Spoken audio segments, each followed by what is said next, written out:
राजेंद्र गरत, उपसंपादक दैनिक आपलं नवे शहर. आपलं नवे शहरमधून ज्या अतिविशिष्ट व्यक्तींच्या मुलाखती घेण्याचं सदर सुरू आहे त्या अंतर्गत आपण खूपच विशेष व्यक्तीच्या सोबत आहोत. खूपच विशेष मी यासाठी म्हणतोय की त्यांच्या नावे तब्बल 10 गिनीज बुक ऑफ वर्ल्ड रेकॉर्डचे विश्वविक्रम आहेत. 20 विक्रम त्यांचे असे आहेत ज्यांची नोंद लिम्का बुक ऑफ इंडियन रेकॉर्डमध्ये झालेली आहे. ते कोकण रेल्वे, मध्य रेल्वे आणि या रेल्वेच्या कमांडोंसाठी प्रशिक्षण देण्याचं काम करतात. प्रशिक्षण देण्याचं ते काम करतात. ते मार्शल आर्ट मधले तज्ज्ञ आहेत. जिम्नॅस्टिक्स, ॲथलेटिक्स, वाचन, लिखाण हे तर ते करतातच. त्याखेरीज टाइम्स ऑफ इंडिया सारख्या नामांकित वर्तमानपत्रासाठी गेली तब्बल 25 वर्ष ते कार्यरत आहेत. मूळचे कटक, ओरिसा या राज्यातून असलेले श्री बिभूती भूषण नायक यांचं मी आपल्या नवे शहरच्या कार्यक्रमात स्वागत करतो. विभूतीजी, आपले आमच्या कार्यक्रमात हार्दिक स्वागत. माझा पत्रकार मित्र घरच आहे आणि आपला नवे शहर एवढे माझा एक संधी दिले की मी लोकांपर्यंत पोहोचायचं त्यांनी जे संधी दिले त्याच्याबद्दल मी आभार मानतो आणि धन्यवाद. विभूतीजी, माझा तुम्हाला पहिला प्रश्न असा असेल की तुम्ही ओरिसा या राज्यातून आलेला. ओरिसा या राज्याची सगळ्या भारताला वेगळ्या प्रकारची ओळख आहे आणि त्याला आत्ताच्या काळामध्ये एक वेगळे संदर्भ आहे. ते संदर्भ असे की आता भारताने जो हॉकीमधलं जे ऑलिम्पिक पदक जिंकलं ते पदक जिंकण्यामध्ये ओरिसाचे मुख्यमंत्री नवीन पटनायक यांचा मोठा सिंहाचा वाटा आहे. कारण त्यांनी तब्बल 100 कोटी रुपये या खेळाच्या विकासासाठी आणि क्रीडेसाठी उपलब्ध केले. जेव्हा की सहारा सारख्या कंपनीने आपल्याला भारतीय संघाला स्पॉन्सरशिप द्यायला नकार दिला. तब्बल 5 वर्षासाठी ते आपल्या भारतीय संघाला मदत करतायत आणि 2023चा हॉकीचा वर्ल्ड कप सुद्धा ओरिसामध्येच आयोजित केला जाणार आहे. अशा क्रीडाप्रेमी राज्यातून आलेले आहात आपण. तर आपलं कटकमधलं मूळगाव कुठलं, आपलं शालेय शिक्षण कुठे झालं आणि तुम्हाला ह्या सगळ्या क्रीडाप्रेमाची आवड त्याच वयात लागली का, त्याबद्दल जरा सांगा. माझा असा जन्म एक छोटा गाव होता, एक फार छोटी गाव जिथं लाईट इलेक्ट्रिसिटी एक कधी बघितलं नव्हते आपण. मी ग्रॅज्युएशन पर्यंत कधी इलेक्ट्रिसिटी बघितलं नाही. असाच ठिकाणी माझा अभ्यास झाली आणि शाळा होता माझा तिथून माझ्या गावातून कटक शहर आहेत, एक मोठी शहर आहेत. नवी मुंबई सारखा एक 10-15 लाखाचा एक पॉप्युलेशनचं शहर आहे आणि तिथून माझं घर आहे ते 60 किलोमीटर आणि एक फार रिमोट गावामध्ये माझा जन्म झाला. त्याच्यानंतर गावामध्ये शिक्षण झाली. शिक्षण कसं सुरुवाती कसं असतं की 5-6 वर्ष 7 वर्ष झालं आणि आई वडील सांगायचं की चला ठीक आहे आता वेळ झाली आता तुम्ही चला. आणि तेव्हा सर्टिफिकेटची गरज लागतात. आम्ही कसं की आमच्याकडे बर्थ सर्टिफिकेट असं कधी आम्ही बघितलं नव्हते. म्हणजे घरी जन्म झाला आणि ते सर्टिफिकेट घ्यायचं आणि तेव्हा सर्टिफिकेटची असं प्रचलित नव्हते. आणि तिथं 5वी पर्यंत शिक्षण झाली. त्याच्यानंतर 5वी मध्ये स्कॉलरशिपच्या होत्या, स्कॉलरशिप मला मिळाली आणि त्याच्यानंतर 6वी 7वी मी थोडे लांब गेलो. तिथं घरापासून 6-7 किलोमीटर लांब जाऊन तिथं अभ्यास केला 7वी पर्यंत आणि तो मिडल स्कूलचा होता. आणि हायस्कूलसाठी मी गेलो. एक छोटा शहर होता आमच्या इथं कटक आणि गावाच्या मध्ये एक शहर होतं ते पारादीप म्हणून एक मोठी पोर्ट आहे. ते JLPT पोर्ट सारखा एक बंदरगाह आहे आणि तिथं जाऊन माझा अभ्यास झाली 8वी 9वी आणि 10वी. तिथं मॅट्रिक्युलेशन कंप्लीट केल्यानंतर मी आलो रेवेन्सा कॉलेज कटकमध्ये, जे मोठी कॉलेज आहेत आणि आता 200 वर्ष पूर्ण झाली रेवेन्सा कॉलेजला. म्हणजे प्रेसिडेन्सी कॉलेज ऑफ कलकत्ता आणि प्रेसिडेन्सी कॉलेज ऑफ चेन्नई आणि रेवेन्सा कॉलेज हे तिन्ही कॉलेज होता ब्रिटिशरने बनवले होते आणि एकच पॅटर्न मध्ये होता तिन्ही कॉलेज. आणि तिथं स्टुडंट आमच्या त्या कॉलेजमध्ये आता सध्या तो युनिव्हर्सिटी आहेत आणि ऑटोनॉमस आहेत. आणि तेव्हा 20,000चे विद्यार्थी होते. म्हणजे 35 वर्षापूर्वीच्या गोष्ट मी सांगतो तुम्हाला. आणि माझं शिक्षण झालं. त्याच्यानंतर मी मुंबईला आलो. तिथे कशात तुम्ही पदवी घेतली? मी माझा थोडे वेगळं आहेत. कसा मी डिप्लोमा केला होता ह्याच्यामध्ये इंजिनिअरिंग. ओके. मेकॅनिकल इंजिनिअरिंग मध्ये डिप्लोमा केल्यानंतर मला वाटलं आता मला चेंज करायचं, काहीतरी शिफ्टिंग करू. शिफ्टिंग केल्यानंतर मी ग्रॅज्युएशन माझं झाली BCom. त्याच्यानंतर मला MBA करायचं होतं म्हणून मी आलो मुंबई. आणि मुंबई इथे MBA मला जर्नलिझम पण करायचं होतं, हे दोन्ही. आणि दुसरा होता UPSCचा मला तयारी होता माझा. UPSC तयारी कसं आहेत ना की एक तिथे एवढे म्हणजे फॅसिलिटी नव्हता, तेवढे सुविधा नव्हता, म्हणून मी बोललो चला ठीक आहे काहीतरी कुठे एक मोठा शहरमध्ये आपण जाऊ.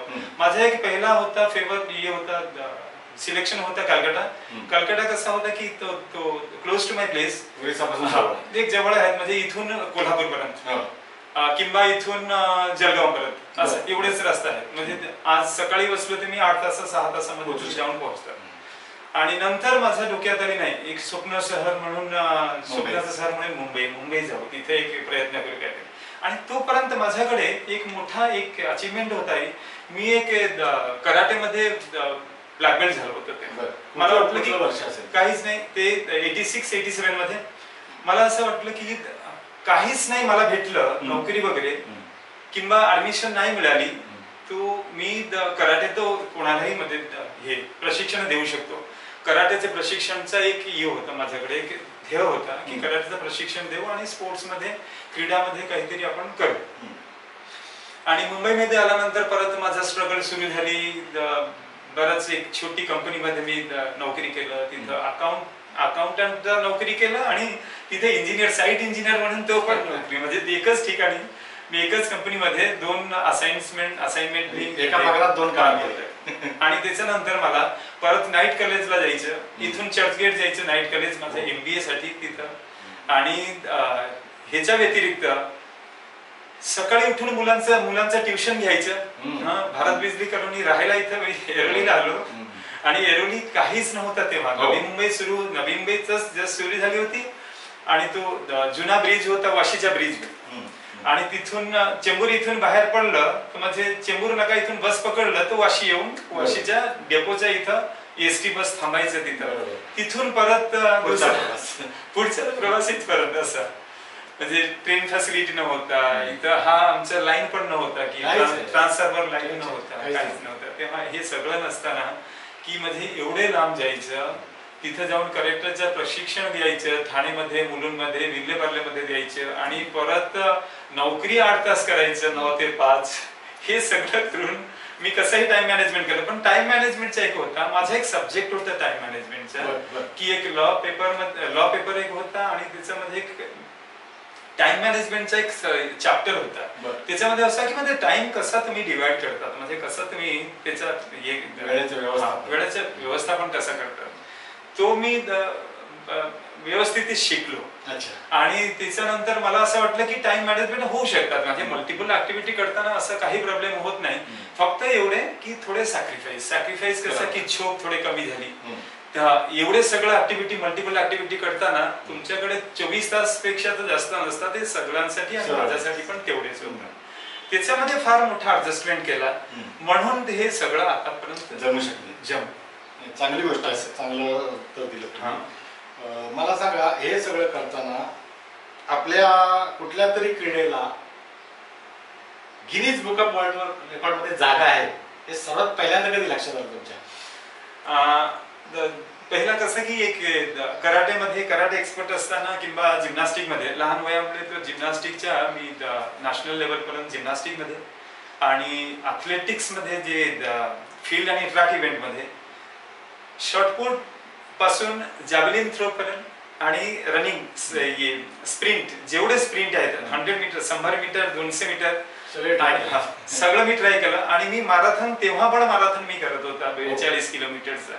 सगळं म्हणजे क्रीडा म्हटलं माझा एक नशा होता, मोठा नशा होता, ते काहीच नाही सोडलं. आणि सगळं मी नॅशनल लेवल पर्यंत पोहोचला होता.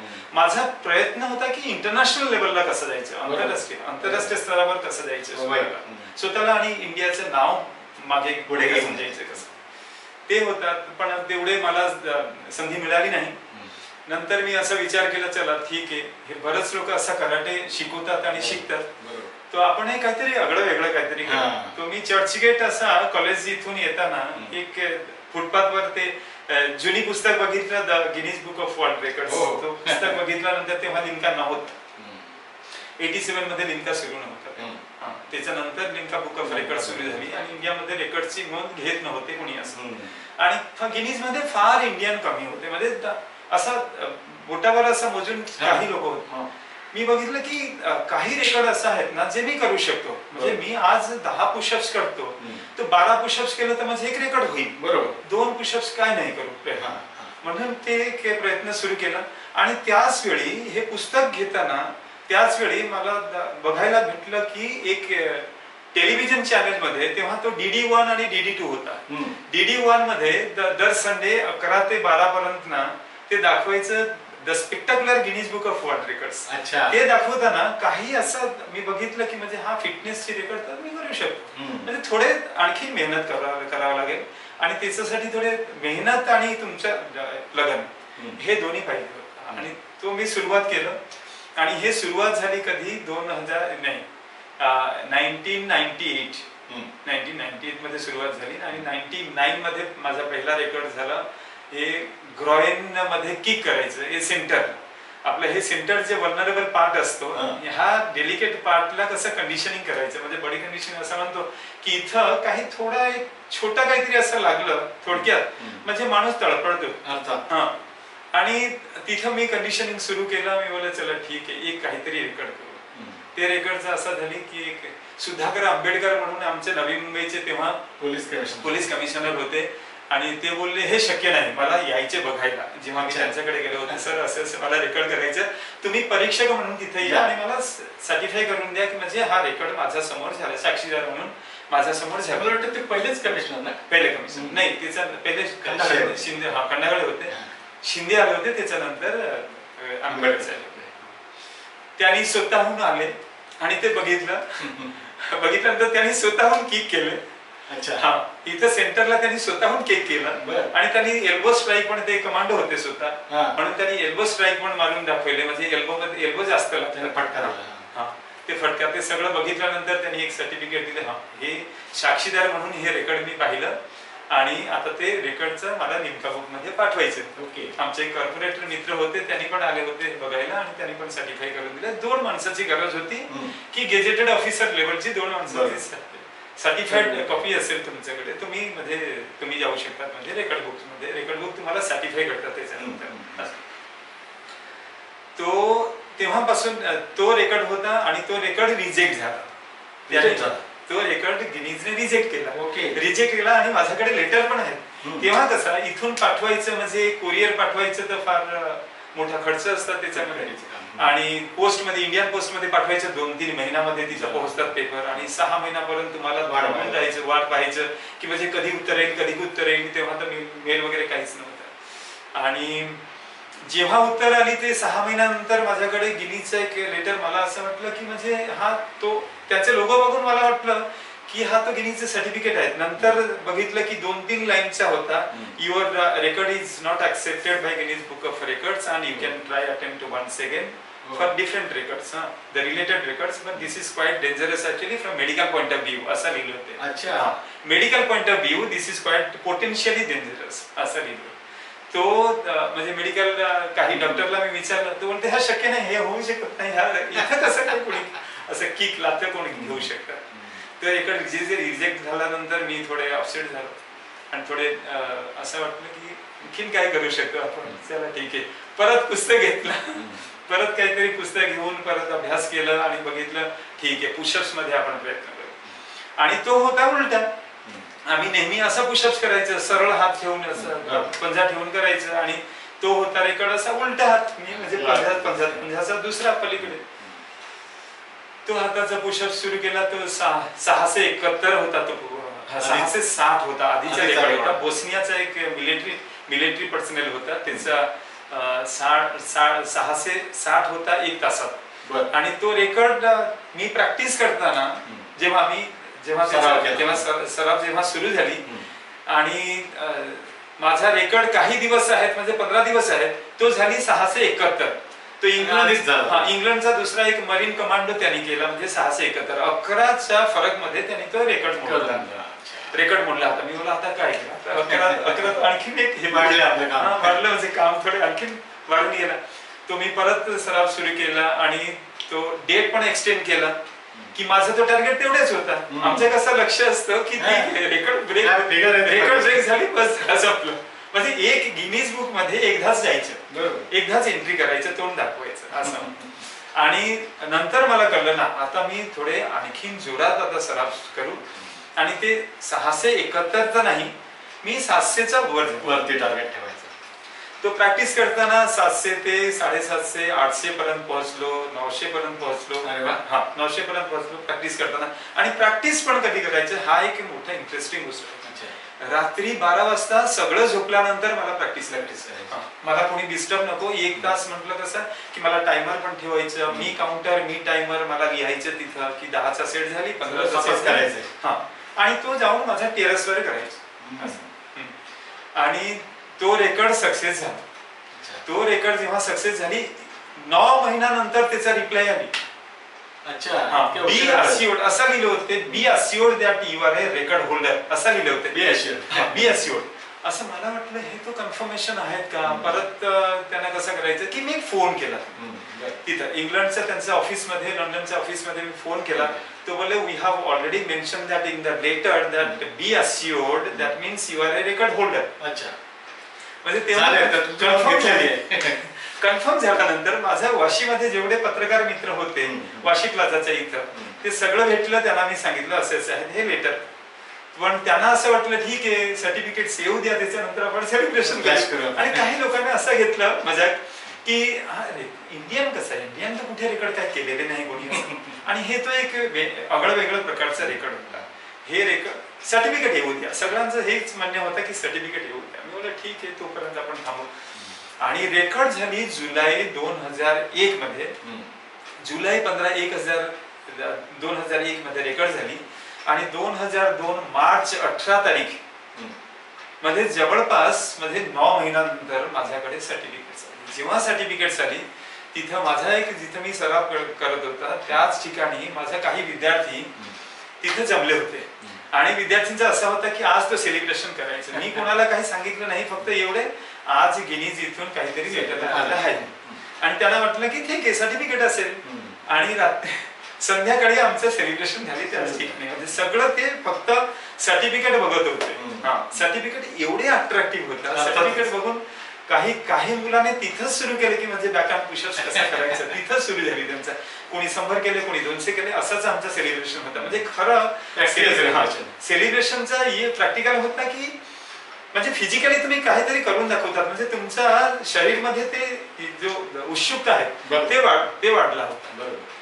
हा झाली पूर्ण आहे. तो एक हिस्ट्री होता, एक इतिहास तिथं माझ्या समोरचा एक इतिहास होता. 2001 ची गोष्ट.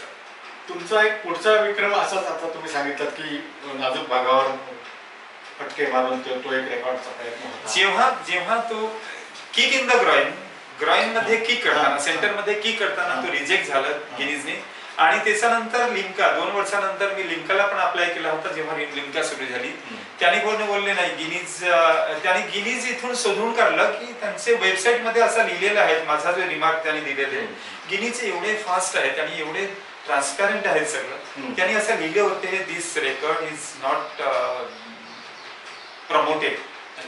This record is not promoted. We are not discouraging anyone, but we are not actually encouraging anyone actually to go for it and do the record. Because असं झालं होतं, त्याचं कारण होता 2 माणूस हा रेकॉर्ड करताना त्यांचा मृत्यू झाली होती म्हणून. आणि तिसरा रेकॉर्ड त्यांनी असं मला एक नंतर मी जेव्हा ते 2 वर्षानंतर मी त्यांना अप्लाय केलं परत हे माझं बॅक अँड पुशअप्सचा रेकॉर्ड एंट्री झाल्यानंतर की हा ग्रॉइनचा काय माझा एक फेमस आयटम आहे. हा एक वेगळा आयटम आहे. मी ह्याच्या रिलेटेड काही असं रेकॉर्ड असेल तरी मला तुम्ही सुचवा.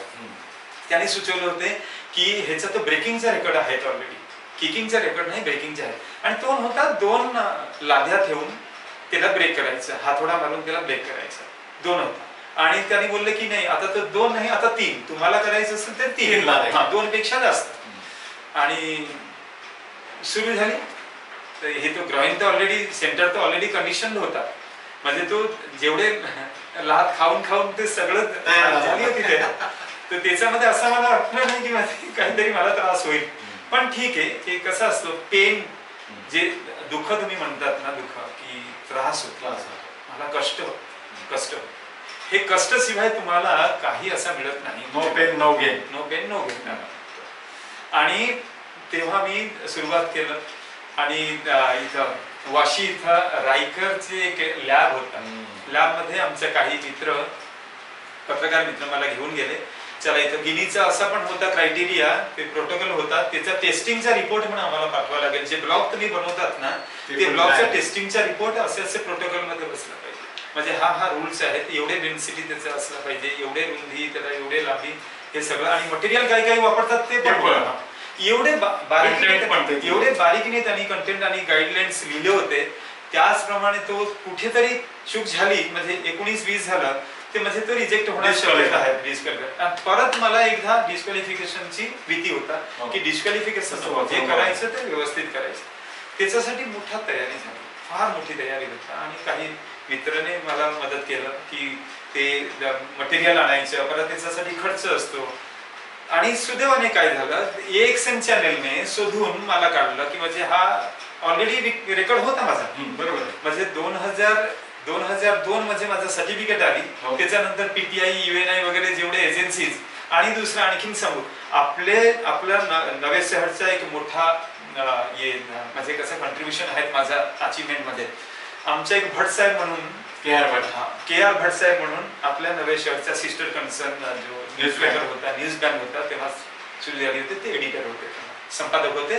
ते मला बोलले, एकदा मी असंच विचारलं, सर माझ्या रेकॉर्डची ते एंट्री दखल तो लोकल मीडियाने घेतलं इथं, माझा एवढे मोठा विक्रम करून सुद्धा गिनीज बुक ऑफ रेकॉर्ड्स मध्ये कोणीच नाही स्पोर्ट्स मध्ये. तेव्हा म्हणजे 2000च्या वेळी तेव्हा तो गिनीज बुक ऑफ रेकॉर्ड्स मध्ये स्पोर्ट्स मध्ये कोणीच नव्हते, इंडिया भारतातले कोणीच नव्हते. आणि हा वेगळं वेगळं प्रकारचे रेकॉर्ड करायचं, बॅकहँड पुशअप्स कोणी बघितलं नाही असे. त्याने बोलले काम करा, तुम्ही एक काम करा, PTI ऑफिस आहेत कोर्टला, तिथं निघा. तिथून मी भट सर आम्ही पत्रकार कक्षामध्ये बसलो होते CBD ला. त्यांनी मला सूचना असं हे दिलं, एक ऍडवाइस दिलं की तुम्ही आता निघून जा PTIच्या ऑफिसमध्ये. तिथं फोर्ट मध्ये कोणालाही विचारा PTIचे ऑफिस. आणि मी जाऊन तिथं पोहोचलो सर्टिफिकेट घेऊन. आणि मी तेव्हा सर्टिफिकेट घेऊन फिरत होता सर्व ठिकाणी की कुठेतरी स्पॉन्सर मिळेल. PTIच्या ऑफिसला मी गेलो संध्याकाळी, काही 5 वाजेपर्यंत, 5 वाजता टाइम होता. आणि तिथं पोहोचल्यानंतर एक लेडी रिपोर्टर होती. त्याने बोलले कुठून आले? मी बोलले मी नवी मुंबईचे रहिवासी आणि असं गिनीज बुक ऑफ रेकॉर्ड्स. ते म्हणजे त्यांना आश्चर्य वाटलं, हे तो माणूस समोर आहे तिथं, गिनीज बुक सर्टिफिकेट घेऊन फिरतोय. आणि सिंपल आहे तसं, काही जास्त हायफाय नाही, जास्त अरेगन्सी नाही, काहीतरी ॲटिट्यूड वगैरे काहीच नाही. आणि ती बोलताना असं मला बोलले, मी पण कोपर खेळणारा राहतो. साऊथ इंडियन होते, ते बोलले मी कोपर खेळणारा राहतो आणि मी तुमच्या शहराचा एक रहिवासी म्हणून. ठीक आहे. आणि त्यांनी पटकन घेतलं सर्टिफिकेटचे एक झेरॉक्स तिथे खाली जाऊन. आणि न्यूज फ्लॅश झाली संध्याकाळी, रात्री 8 वाजता न्यूज फ्लॅश झाली. म्हणजे त्यांचं स्क्रोल मध्ये जेव्हा सबस्क्रिप्शन मध्ये निघालं. आणि दुसऱ्या दिवशी एक असा आश्चर्याच्या गोष्ट आहेत माझ्याकडे. आमचे एक अशोक जालनावाला साहेब म्हणून एक आमचे फार ज्येष्ठ पत्रकार होते आणि त्यांच्या मुलाने मला भरपूर मदत केली होती. ते पहिला रेकॉर्ड आणि दुसरा रेकॉर्ड. आणि त्यांनी मला सांगितलं, बीबी हे बघ, तुझ्या बातमी मी तो लिहिलं नाही कधी सकाळमध्ये, मला काही संधी मिळाली नाही. तुझ्या बातमी आता फ्रंट पेज मध्ये आणि तो पण PTIचा क्रेडिट. मी बोललो दादा आता तुम्ही केलं नाही तर मी काय करू. म्हणून ते भटसाहेब आज कैलासवासी असे झाले. म्हणून मला असं वाटतं की त्यांनी मला रस्ता दाखवलं होते. त्याच्यानंतर एवढे पेपर मध्ये बातमी, बँगलोर इथून फोन टाइम्स ऑफ इंडिया मध्ये आले, पण मुंबईची टाइम्स ऑफ इंडिया मध्ये नव्हता. अशा घटना. आणि बँगलोरचा तो एक डॉक्टर आमच्या इथून गेले होते म्हैसूर बँगलोर मध्ये फिरायला. ते मध्ये सकाळी फोन करून म्हणतात की 7 वाजता अरे तुमचा फोटो आणि हे आली बॅकहँड पुशअपचा फोटो व्हिडिओ मध्ये, ते सगळं आली पेपर मध्ये. आणि नंतर बघितलं की दुबईमध्ये PTI ना, PTI सगळीकडे सबस्क्रिप्शन आहे त्यांचं, ते सगळीकडे गेलेलं आहे बातमी. तर तेव्हा थोडे मला असं वाटलं की प्रोत्साहन मिळाली. पैशाची गरज नाही, प्रोत्साहनाची गरज होती आणि खरं प्रोत्साहनाची. आणि तो मीडियाने ते रोल केलं. चांगली गोष्ट आहे, मला आनंद आहे. सगळ्यात आमच्या म्हणजे आपल्या मीडिया जगताचा सुद्धा याच्यात काहीसा हातभार लागला आहे. तुम्ही भट सरांचं नाव घेतलं आमच्या, तुम्ही नाही, चॅनलचं नाव आहे नवे शहर आणि न्यूज बँक माझा म्हणजे जवळ आहे सुरुवातपासून. तुमचा जो तुम्ही जे विक्रमाबद्दल बोललात त्या लाद्यांच्या, त्याची जरा जाडी नाही सांगितली, काय थिकनेस होती? जाडी होती 2 इंच, म्हणजे 600 मिलीमीटर, 600 मिलीमीटर, 3 डन. आणि त्याचा वेट होता 20 किलो एक पर लादी.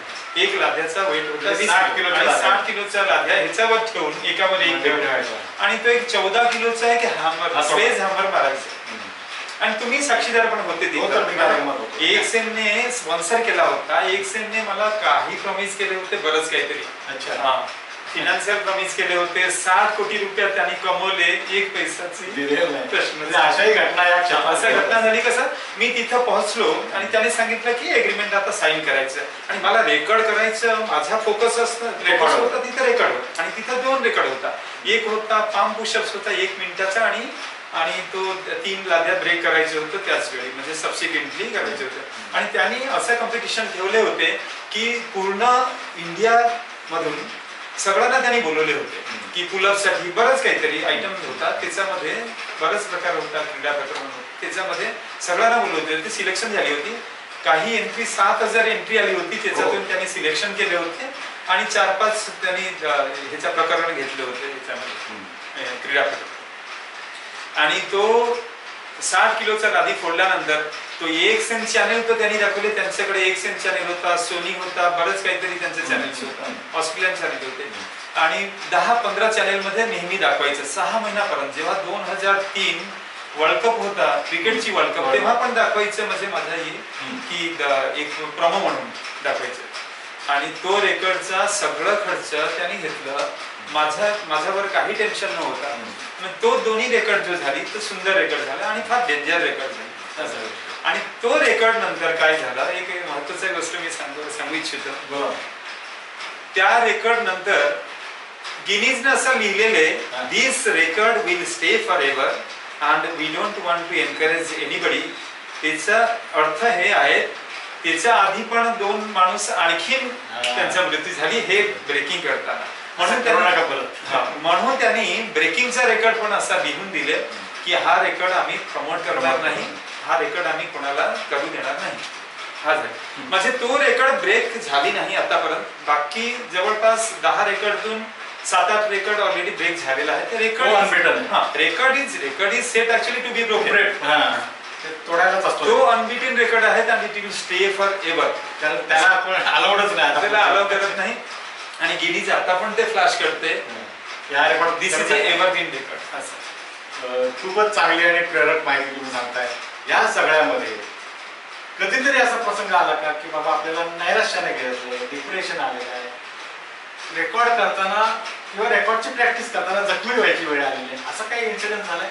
जखमी आता तुम्हाला सांगू, रेकॉर्ड करताना माझा फ्रॅक्चर झाली. माझ्या शरीरामध्ये 51 फ्रॅक्चर आहेत आतापर्यंत. काय सांगू? म्हणजे एवढे वर्षामध्ये हे 20-25 वर्षाचा जो माझा प्रयत्न आहे, ते वाटचाळ आहे, त्याच्यामध्ये 51 वेळा माझ्या शरीरामध्ये फ्रॅक्चर आहे. आणि एकदाच मी डॉक्टरकडे गेलो नाही कधी. I always actually stay away from the doctor. I don't want actually doctor to be there to just attend me.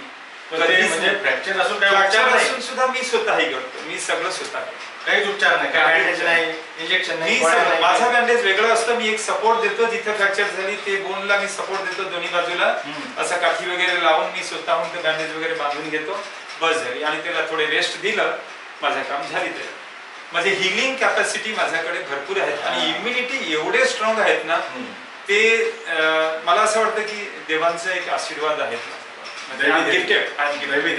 Gifted चांगली गोष्ट आहे. पण आणि तो इंजुरी मला कधी हे नाही, म्हणजे ते कधी रुकावट नव्हता माझा पूर्ण ह्याच्या प्रवास. वाचकांना मला हे सांगायला सावधानतेचा इशारा द्यायला मागेन मी की ते यांना जमलं, सगळ्यांनी ते प्रयत्न करू नये. त्यांना दैवी देणगी आहे, त्यांनी अंगावर काढलं, त्यांनी कधी डॉक्टरकडे सॅक्रिफाईस एवढे केलेले, म्हणजे पूर्ण आयुष्य मी सॅक्रिफाईस केले. कोणी उठला रेकॉर्ड करायला गेला असं होत नाही. असं होत नाही. त्याच्यासाठी मोठा तयारी लागते, त्याग आहे, समर्पण आहे, सराव आहे. समर्पण कसं की इंजुरी होताना पण मला तो कळत नाही की इंजुरी झाली. मी तो पूर्ण विसरून जातो तेव्हा, जेव्हा मी सराव करतो तेव्हा मी तुम्ही ते कोलांट उड्या मारण्याचा जो विक्रम केला, काय होतं त्याचं स्वरूप? त्याचा सुरू आपण जिम्नॅस्टिक मध्ये सुरुवात मुलांना ना तोच आपण कार्टव्हील म्हणून ते आपण शिकवतो. हा, त्याच्यानंतर आपण हँडस्टँड शिकवतो, त्याच्यानंतर बाकीचं समरसेट शिकवतो. ते जो आहे ते बेसिक आहे. नाही मी असं केला होता की म्हणजे बाकी इतर लोक सगळ्यांनी तोपर्यंत कोणी असं विचार नाही केले होते की दोन्ही हात ठेवून असं कार्टव्हील करायचं, दोन पाय एक एक करून तो फिरवायचे. हा, चक्री सारखा फिरवायचे बॉडीला, ठीक आहे, वर्टिकल करून, अपसाइड डाऊन. आणि माझा असा प्रयत्न होता की एक हात ठेवायचा, दुसरा हात असा सस्पेंड करून वरती ठेवायचा आणि तो पण असा नकल्स हे पंच तयार करून, हा, जे आपण मुक्का मारतो ते खाली टच व्हायला पाहिजे आणि त्याच्यानंतर त्याच्यावर तुम्ही फिरतात. थोडा ट्विस्ट झाली म्हणजे तुमचा हात तुटला आणि हा तुटला तो लवकर ठीक होणार नाही. काय ना, बॉडीचा पूर्ण 60-65 किलोचा वेट त्याच्यावर येतात. हा रिस्क एवढे लोड कोणी घेत नाही. या सगळ्या तुमच्या वेगवेगळ्या करामती, हे सगळे विक्रम, विश्वविक्रम, हे सगळं योगदान, जखमी होणं, परत त्यातून स्वतःच बरं होणं, डॉक्टरकडे न जाता, या सगळ्याला तुमचे आई वडील, तुमचे बहीण भाऊ, पत्नी, मुलं, यांचं कसं काय, त्यांचा बघण्याचा नजरिया कसा आहे? सगळ्याकडे नजरिया आपण म्हणतो की पत्नीचा नेहमी असतो, हे नको, प्रोटेक्टिव्ह. तुम्ही स्वस्थ राहा, गप्प राहा, झालं जेवढे झालं, 1-2 ढेकट झाली बस झालं, हे परत करून हे माकड सारखा असा उड्या गुलांटी तुम्ही मारू नका, हे झाली आता. आणि मुले कसे, मुला छोटा होता म्हणून त्याला काही कळलं नाही, त्याला तर मजा येत होता, चला ठीक आहे पापा काहीतरी वेगळं करतो. आणि बाकी राहिले आमचं आई वडील, त्यांना तो माहितीच नाही मी काय केलेलं आहे. फक्त एवढे, जेव्हा ते पेपर वगैरे, न्यूज पेपर वगैरे बघतात तिथं माझ्या भाषामध्ये, तेव्हा त्यांना कळतं हा माझ्या मुलाने काहीतरी केलं, काहीतरी केलं, पण ते काय केलं त्यांना कळत नाही. पण त्यांना कोणी सांगितलं असेल बा जीवावरची खेळ आहे, त्यांचं समज. नंतर मला ते लोक म्हणाले की काहीतरी तू रिस्क घेतो, काहीतरी थोडे किचकट काम करतो, असं जे कोणी करत नाही तू करतो. आणि आम्हाला माहिती आहे तू तर इथेच करत होता तेच, कुठेही उड्या मारायचं, कुठेही झाड चढायचं, पटकन आम्ही इथं खाली उभा असताना तू झाडावरून तिथं जाऊन उड्या मारतो, हे सगळं मी सुरुवातपासून होत. म्हणून तर थोडं सोपं झालं माझ्यासाठी, म्हणून मी बोलतो ना I am blessed and gifted. चांगली गोष्ट आहे, पण ती सगळ्यांसाठी नाही आहे. ती नाही, सगळ्यांसाठी नाही. आणि आताच्या पिढीसाठी अजिबात नाही. आताच्या पिढीवरून तुम्हाला प्रश्न विचारतो की आता सगळे व्हॉट्सअप युनिव्हर्सिटीचे ग्रॅज्युएट आहेत, जी तरुण मुलं आहेत, शाळा बंद, कॉलेज बंद, घर बसल्या फक्त ते मोबाईलवर खेळायचं, इंडोर गेम खेळायचे, शरीराला व्यायाम नाही, मोकळी हवा नाही, मैदानात जाणं नाही, वजन उचलणं नाही, खेळणं नाही, पोहणं नाही, काहीच नाही, सगळं थांबलेलं आहे. तर ह्या व्हॉट्सअप युनिव्हर्सिटीच्या विद्यार्थ्यांना आणि त्यांच्याबरोबर त्यांचे काही पालक, त्यांचे काही आजी आजोबा पण तसेच झाले काही लोक, तर त्यांना तुम्ही काय संदेश द्याल? तुम्ही एक चांगला हे सुंदर शब्द वापरला की युनिव्हर्सिटी. हा मला पण असं वाटतं की हा एक वेगळा प्रकार, काहीतरी एक प्रक्रिया सुरू झाली आणि ह्याच्यातून आम्ही बाहेर पडणार नाही बरंच वर्ष. असं वाटतं की म्हणजे बरंच वर्ष आम्ही बाहेर जाणार नाही. आणि करोना एक थोडक्यात आणि सपोर्ट केला की म्हणजे आतमध्ये राहा, घरीच ठीक आहे, एक प्रोटोकॉल म्हणून घरी राहा. आणि पहिले आम्ही सांगायचं की म्हणजे मुलांनो, बाळांनो, हे तुम्ही मोबाईल घेऊ नका, हे डोळा खराब होत आहेत.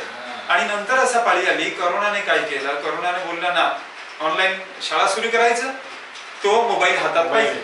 म्हणजे एक हँडसेट सगळं हाताने आम्ही दिलेलं. म्हणजे जेवढे सदस्य आहेत ते घरातून सगळ्यांकडे एक मोबाईल असला पाहिजे. आणि त्यांचं डोळा खराब सुरू झाली. त्याच्यानंतर ते काय करायचं की त्याच्यामध्ये गेम्स आणखीन इतर जे आहेत, जे सगळं काहीतरी आहेत ना, जे मिसयूज करायचं ते करून घेतलं. Mobile is designed actually just to use it, not exactly for misuse. आणि मिसयूज जास्त झाला. कसं आहे ना, बाहेर पडताना आम्ही काहीतरी वाईट गोष्ट काहीतरी लवकर घेतो. आणि काही चांगल्या गोष्ट असेल तरी आम्ही ते आमचं नाही, त्याच्यामध्ये डोक्यामध्ये जात नाही. असं मुलांना तेच सांगायचं, मुले थोडे बाहेर पडा, तुम्हाला ऑक्सिजन मिळेल.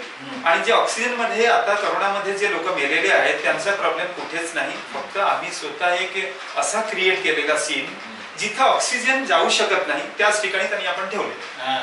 ते हॉस्पिटल इथून बाहेर ठेवले असते, मोकळा जागा कुठे उद्यानमध्ये गार्डनमध्ये, काही झालं नसतं, सगळं वाचलं असतं तिथं. आणि ऑक्सिजन जेव्हा भेटलं नाही, त्याला जे crunch actually oxygen supply, that time more people died. तेव्हा एक मोठा प्रॉब्लेम होता. आणि हे मुलांना तुम्ही हे देऊ आणि एवढे सांगायचे पालक वर्ग, हे तुम्ही क्रीडाचा तो कल्चर संस्कार आपल्याकडे नाही, ठीक आहे, पण तुम्ही फिटनेसचा कल्चर तर तुमच्यासाठी ना. क्रीडाचा कल्चर कसा असतो, क्रीडाचा संस्कार जे असतो ते तुम्ही मोठा काहीतरी अचीव करता. पण इथं काय आहेत ना, की तुमचं स्वतःचं शरीर, तुमच्या स्वतःच्या डोक्या आणि तुमच्या स्वतःचं शरीर हे फिट असेल, तुम्ही काहीही करू शकता. आणि आता कसं झाली की न प्रेस्क्रिप्शन घेताना तुम्ही केमिस्टकडे जातात आणि तिथून गोळ्या घेऊन येतात. आणि काही डोकंदुखी झालं, थोडे चला गोळ्या घ्या, थोडे कुठे पेन आली, थोडे डायजेशन नाही, चला सगळं गोळ्यावर तुम्ही तुमच्या अवलंबून. हे सगळं सोडा, थोडे कमी ते कमी प्राणायाम करा, बाहेर पडा, थोडे जिथं झाडे वगैरे असेल तिथं जाऊन थोडे तुम्ही ऑक्सिजन घ्या, जे ऑक्सिजन तुम्हाला फ्री भेटतो. आणि तासाचा ऑक्सिजन, दिवसाचा ऑक्सिजनचा जो रेट आहे 9,000 रुपया, म्हणजे हे गव्हर्नमेंटने शासनाने फिक्स करून ठेवलेले 9,000 रुपया खर्च करू नको, फ्री ऑक्सिजन घ्या. आणि त्याचा आणखीन एक भाग आहे, एक झाड लावा तिथं, की तुमचा ऑक्सिजन तुम्ही तयार करा. मी माझ्याकडे एवढे झाड मी लावलेले, मी सकाळी 6 वाजता उठून ना पहिले जातो, झाड लावतो आणि झाडाचा देखभाल करायचं, ते सगळं माझं काम असतं. मी किती झाड लावलेले आतापर्यंत काउंट केलेले नाही. आणि माझ्याकडे 2 फार्म हाऊस मी लीजवर घेतलेले, ते मी सकाळी 6 ते 11 पर्यंत तिथंच फार्म हाऊस मध्ये काम करतो, झाडाचा देखभाल करतो, त्याचं जतन घेतो आणि मुलांना ट्रेनिंग पण देतो. आणि त्यांना हे सांगतो की आर्ट ऑफ सर्व्हायव्हल, कसा सर्व्हाइव्ह करायचं, हेच काम आहे. आता सर्व्हाइव्ह करायचं एक मोठा म्हणजे अडचण आहे आपल्याकडे, एक मोठी प्रश्न आहे, त्याचं उत्तर कोणाकडे नाही. सर्व्हाइव्ह कसं करायचं. चांगली माहिती दिली. माझा एक शेवटचा तुम्हाला प्रश्न असा असेल, पत्रकारिता, तुमचं फिटनेस, तुमचे सराव, तुमच्या वेगवेगळ्या लोकांना जे तुम्ही देत असलेलं प्रशिक्षण, या सगळ्याचा मेळ तुम्ही कसा काय घालता? आणि जर तुम्ही खेळाडू किंवा पत्रकार झाला नसतात तर काय झालं असतं? तुमचा दुसरा प्रश्नाचा मी उत्तर देतो. पहिला उत्तर देतो की मला UPSC मध्ये जाऊन मला IPS किंवा IAS.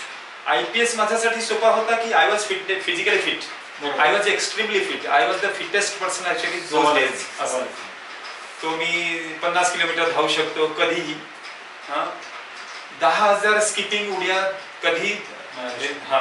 कधी मारू शकतो, 1000 पुशअप्स कधी करू शकतो.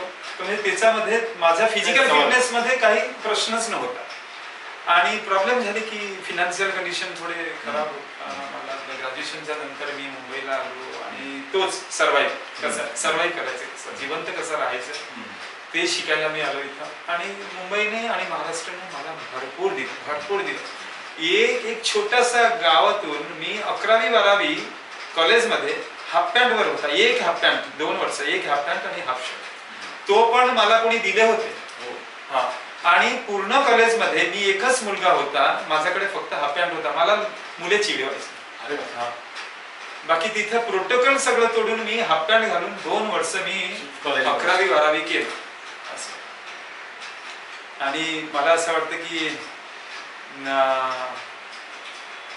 पत्रकारिता असं बाय चान्स तो पत्रकारिता पण तसं झाली की माझ्या रेकॉर्डची दखल कोणी घेत नव्हतं. माझा रेकॉर्डची दखल कोणी घेत नव्हतं, एवढा मोठा रेकॉर्ड करून सुद्धा. आणि माझा तो एक वेगळा रेकॉर्ड होता ह्याच्या आधी, ते कोणाला माहिती नाही. म्हणजे पोट कमी करायचं जे आपण सिटअप्स म्हणतो या क्रंचेस म्हणतो, त्याचा रेकॉर्ड होता माझ्याकडे. पण एक एंट्री नव्हता, म्हणजे कुठे कोणी दखल घेतला नाही, कोणी न्यूजपेपरने. म्हणून मला काही लोकांनी म्हणाले की म्हणजे तुम्ही केले तो तुमचा कुठेतरी कात्रण वगैरे असेल. माझ्याकडे कात्रण नव्हता, म्हणून एक लोकल न्यूजपेपरकडे गेलो आणि तिथं ते एक एडिटर होते, एक चांगला माणूस होते, ते आता सध्या नाही तिथं. त्यांनी सांगितलं की एक काम करा, तुम्ही मला लिहून द्या. हो, तुम्हीच लिहून मी स्वतः लिहून दिलं आणि ते आज इट इज प्रिंट केलं त्यांनी. आज इट इज प्रिंट केलं. त्याच्यानंतर मला वाटलं की ठीक आहे, चला मी पत्रकारिता माझी एंट्री करतो. म्हणून कधीची गोष्ट आहे हे आहेत 1900 त्याच वेळी 1997 तेव्हाची गोष्ट. तिथून सुरुवात. तिथून सुरुवात 97 मध्ये त्याची. विभूतीची आपण ही आमच्या आपल्या नवेशाच्या वाचकांना तुमच्या रोमहर्षक संघर्ष आणि परिस्थितीशी झुंज घेत जी सगळी तुमची वाटचाल केली तुम्ही त्याची माहिती दिली ती अक्षरशः अंगावर काटा आणणारी आहे. अनेक प्रसंग तुम्ही सांगितले नाहीत. मला माहिती आहे तुमच्या आयुष्यात काय काय खळबळजनक गोष्टी घडल्यात त्याचा मीही साक्षीदार आहे. पण अनेक प्रश्न वाचकांपासून ते अनुत्तरित राहिले आहेत आणि एवढ्या कमी वेळेत आपल्याला ते सगळे कव्हर करणं शक्य पण नाही.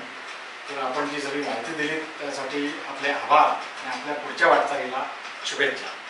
आणि प्रेक्षक, माझं एक पुस्तक आहे मॅन ऑन फायर. मोठी पुस्तक आहे, 302 पानचे पुस्तक आहे. त्यांनी लिहिलेले जे मॅन बुकर प्राइज, ज्याला आपण नोबेल प्राइज म्हणतो लिटरेचर मध्ये, मॅन बुकर प्राइज स्टीफन केलमन, त्यांनी लिहिलं. कसं BBC-चा एक माझा हे होता, एपिसोड होता BBC चॅनलमध्ये. त्यांनी बघितल्यानंतर त्यांना असं वाटलं की ते तिथून टेलिव्हिजनचा शो बघून इथं आले माझ्याकडे आणि इथं माझ्या सोबत राहिले. त्यांनी काही दिवस राहिल्यानंतर त्यांनी माझ्यावर पुस्तक लिहिलेले आणि तो पण Man Booker prize shortlisted author आहे, फार मोठे सेलिब्रेटेड ऑथर आहेत. आणि तो पुस्तक तुम्ही वाचा. त्याचा सिनेमा पण येतोय असा नाही. त्याचा सिनेमा आता कसा, बॉलिवूडची एक ऑफर आली, एक डायरेक्टर मला त्याचा स्क्रीन प्ले पाठवेल, पण ते आतापर्यंत मला थोडे वाटलं की त्याच्यामध्ये आणखीन थोडे फाईन ट्युनिंग करावं लागेल, म्हणून तो आता होल्ड केलेले. मी असं वाटत नाही की मी आता लवकर काहीतरी करेन, मला काही आणखीन करायची इच्छा आहे आणि तेव्हा थोडे मुकम्मल होईल त्याच्यानंतर करायला. हॉलिवूडची ऑफर आहे, ब्रिटिश फिल्म काउन्सिलने ऑफर दिलेली एक फीचर फिल्म बनवली, त्याच्या पण आहेत. आता सध्या तो पण तसा होल्डवर आहे. आणि तुम्ही पुस्तक मॅन ऑन फायर मध्ये सगळं काहीतरी दिलेलं, त्याच्यामध्ये माझा स्वतःचा लेखन आहेत काही 1-2 पान. आणि तुम्ही बघा, त्याच्यामध्ये तुम्हाला कळेल की डिसिप्लिन काय, शिस्तता काय असते. आणि हे सगळं शिस्ततामुळे झाले. शिस्त नसेल माणूस तो काही करू शकत नाही. आणि धन्यवाद. आणि माझा मित्र राजेंद्र घरत साहेब, त्यांनी वेळ काढून माझ्याकडे एवढे कष्ट घेऊन त्यांनी आले. आणि आपल्या नवे शहरला मी पण धन्यवाद देतो आणि शुभेच्छा देतो. तुम्ही आणखीन बरंच वर्ष आमच्या समोर राहा आणि आम्हाला हे न्यूज जे आहेत आम्हाला पाठवा. धन्यवाद.